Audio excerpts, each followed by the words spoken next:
Who are you? You don't know? Okay, well, I'm a blue-eyed Indian, and a lot of blacks don't know that they are Indians. And why don't they know? Well, they've been told that they're African-American and that they came from Africa, but that they're really been here in the United States as Indians. Absolutely, absolutely. And they're really just getting false information from the historical point of view. Who are you? You don't know? It's a very, very bad story. Yeah. It's a bad story taking a turn awry for the worst, okay? So, could you explain a little bit about that? Why is a bad story taken? Well, it's an ancient Egyptian tomb of Macedonians in the middle of the heartland of North America. It doesn't get any worse than that. Yes. It doesn't get any worse.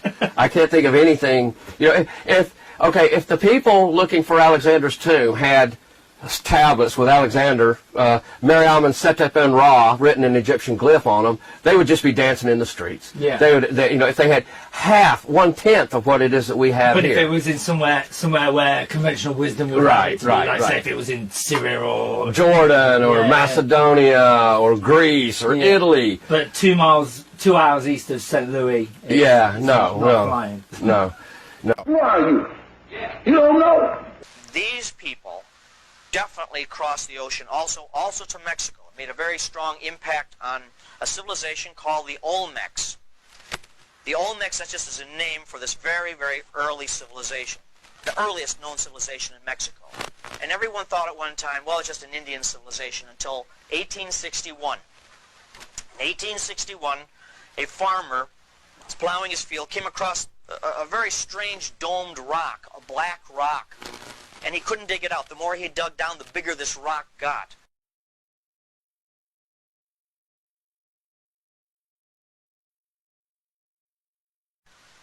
Until he dug the entire thing away. It took him weeks to dig it away.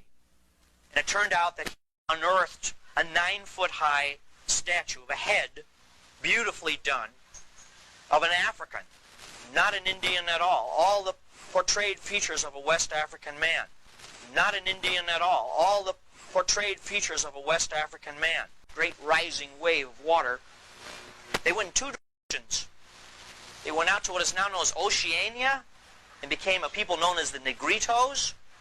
And they also went towards Mexico and impacted this Olmec civilization.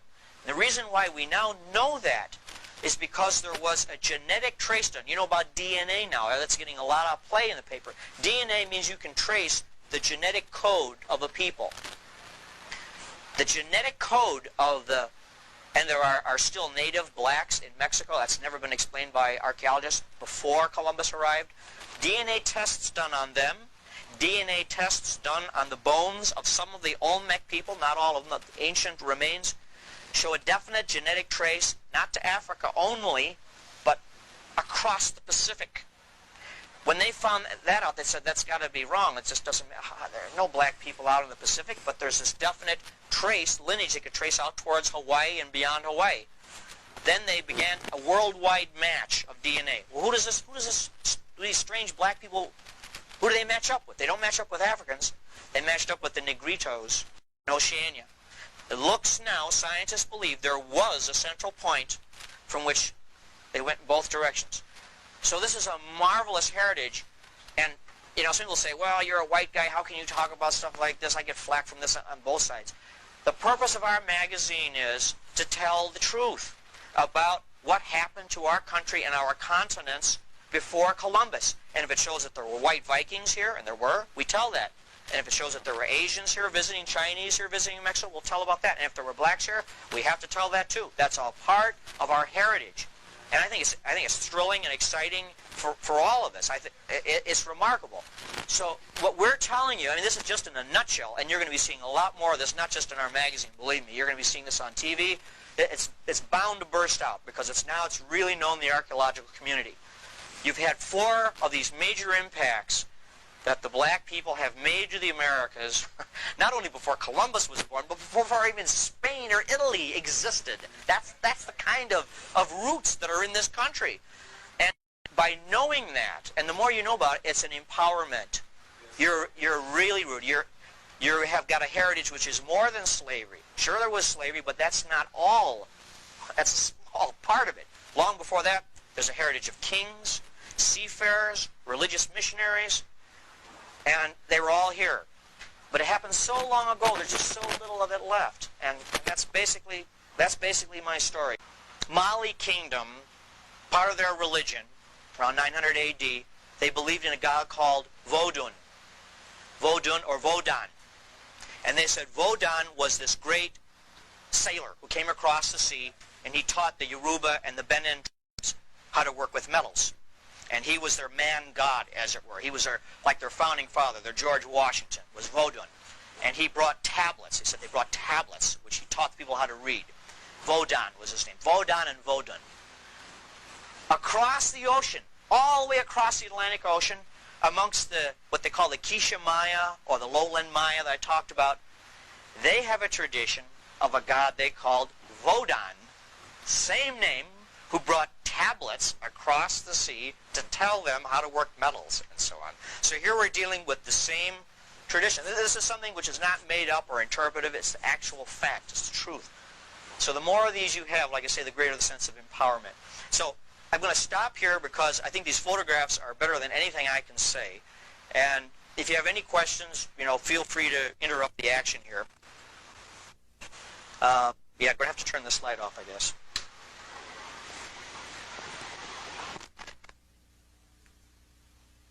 Now,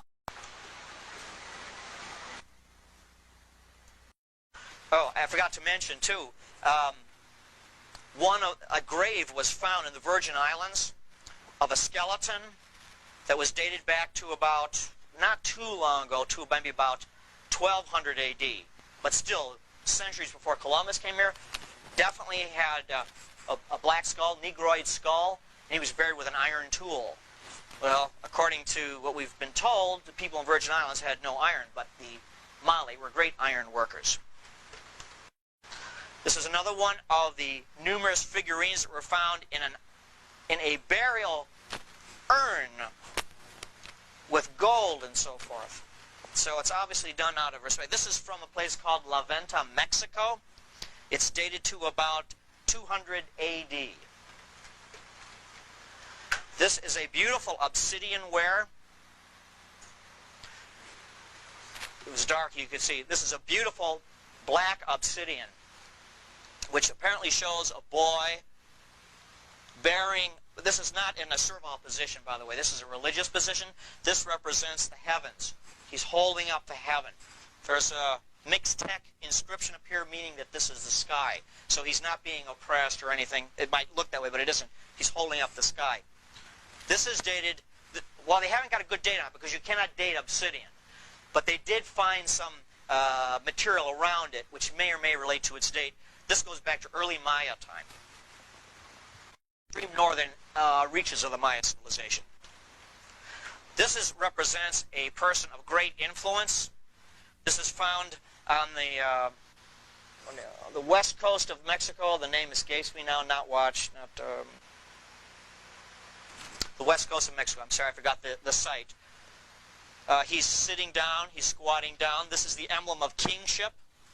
He's bearded. The Mayas did not grow facial hair at all. This is another one. This is a terracotta head from about 2,000 years ago. This is from the Atlantic coast. This is around La Venta also. This is one of the great Olmec heads.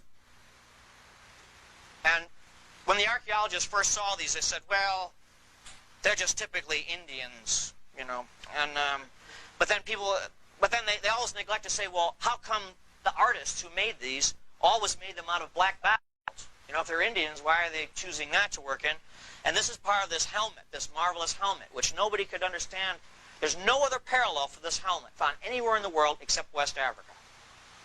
Plus you have and then they said, well, they flattened the features so when they carved them, they could move them around without breaking them. And then it was found that they were carved right where they always were. They were never moved. Sample of your DNA to the DNA Diagnostic Center in Cincinnati, and I have your results, Snoop. Are you ready? I'm ready. I'm also ready. Snoop Dogg, you are 0% East Asian. Wait a minute. I don't got no Asian in me. I like Chinese food.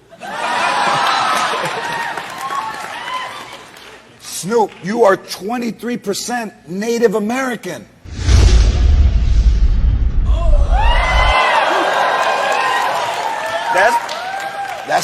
That's pretty big. That's real big. Now, let's get the shocking results. And it was really funny because I just knew my great-grandmother had some African descent. And I love African. I think it's beautiful to have African American. It's like, I think it's awesome. And I think it's a beautiful thing to have African in you. I just think it's kind of cool that, you know, when you see people that have gone through a lot and they've overcome and they're still here doing great things, you know. I just like, I don't know, I just like history, but good history, you know, even if some of it might be, you know, sad, but the outcome is you're great, you know. The result says, Dear Miss Domingue, it is with great pleasure that I report our matricline sequence similarity score is 100%, which means that we are 100% confident in your result. The bold letters indicate DNA sequence patterns that you share with this particular hologroup. Analysts determine your maternal lineage to be of Native American. Wow! I never thought Native American. That didn't even cross my mind. But guess what? That's still a tribe. Mom, you got some cool, man, that's cool. African American and Native American. Come on now. And I got some European in me. Come on. Hey, Angel rocks. Get your DNA test. But family, if you're from my mom's lineage side, you know that you have Native American. And just checking things out. And you know what? I'm really glad I did because I never knew. I never knew Native American. And they did send me a certificate of ancestry. And I will go and check out the... I'll check out the sequences they gave me so I can check out the background of where they came through. Because I love history. They always say, you know, put money in a book and nobody will find it because they say people don't like to read. But you put money in a book around me, you're going to lose your book and your money, okay? Because Angel likes to read. All right, brothers and sisters, my African American family and now my Native American family. Hey, also I got some European in me, so hey, I'm all mixed up. So love you guys. I'm glad you liked the video, and I hope you enjoyed. All right, God bless and peace out. Hey, peace. That's Native American. Most people know that the first slaves in the state of New Jersey, sold in the state of New Jersey, were my ancestors. There were no Africans of any sizable amount in North America at that time. The slaves they continued to hound about being escaped slaves were Indians. And when we ran away to such an extent to cow us, they sent us to the West Indies to teach us and beat us and turn us into good slaves and send us back if we made it. These people did such a good job. I assume it was Mr. Willie Lynch's plantation that when they got the science down correctly, they began taking the Africans that they couldn't control and sending them to the West Indies. So before this whole idea of cruelty and the diaspora of the Africans began, it began right here in New Jersey on the ramparts. Didn't believe on, even it didn't belong somewhere across the sea. It started right here. Right here. Unless you are, and you know for a fact that you are, the descendant of somebody that was brought here from Africa as a slave, stop claiming that, because most of you are not descendants of people that were brought here from Africa as slaves. During the whole entire slave trade, less than 3% of all the slaves traded, less than 3% of them were brought here from Africa. The slaves they continued to hound about being escaped slaves were Indians. Were Indians. Were Indians. Now, if in fact your ancestors are amongst those people, then claim it and claim it with pride, because they survived. But stop claiming things that you have no evidence of just because somebody told you in school that that is your story, because they said it's not your story.